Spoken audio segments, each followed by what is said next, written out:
Alright, we're going to solve the Rubik's Cube today, the iconic 80s puzzle and always a sign of intelligence.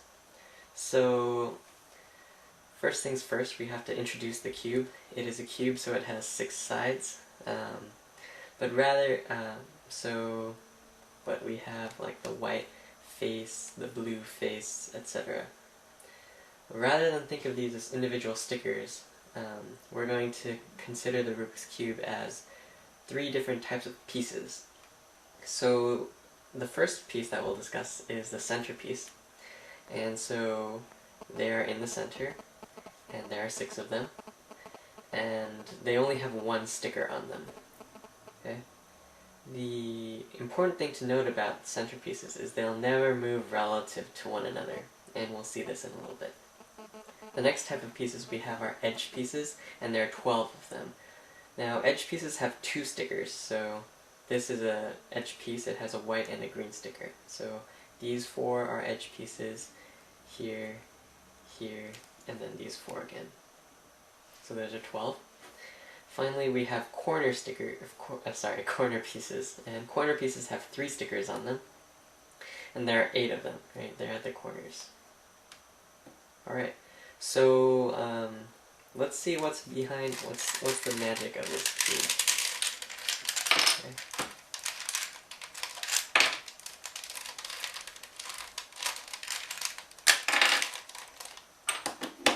So here is an edge piece again. It has 2 stickers on it. Here is a corner piece. It has 3 stickers on it. And then the center pieces never move relative to one another because they're all connected. So let's just take this apart.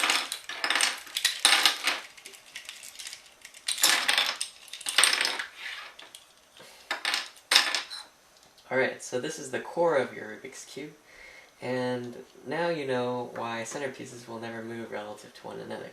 They're stuck together. So it'll always, if I'm holding white in front like this and this green up top, then it'll always be orange, yellow, red, back to white, and blue down here. Okay?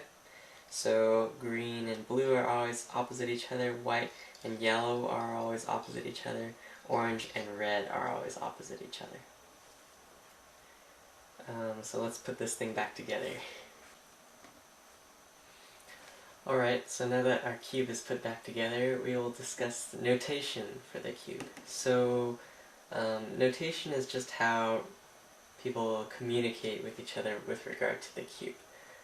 So,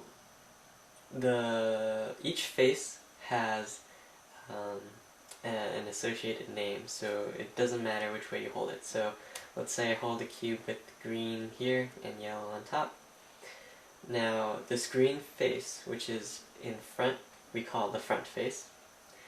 The blue face then, which is opposite it, is the back face. Okay, so front, back. The right face, the orange, is the right face. And on the left side we have the left face. Pretty intuitive. This top layer we call the up face. And then this bottom layer we call the down face. So, front, back, left, right, up, down. And the reason we use up, down instead of top, bottom is that you don't want to get confused when you use notation, because we have a back, and back starts with B, so does bottom. So the way notation works is each face is assigned a letter. So the front face is F, R, L, U, D, B. And so if I were to write down R, for example, that means you want to turn the right face, the R face, clockwise, as if it were facing you. Okay? So this would be an R turn. Alright? So you look at the right face, turn it clockwise. Alright? Now if you want to turn a face counterclockwise, then the notation is whatever face that is prime. So an R prime is this. Okay, so look at the face that you want to turn, and you'll turn it counterclockwise. So R prime is here. Okay? The other important thing that we teach or we use a lot of triggers. So a trigger is just the name for this set of 3 moves.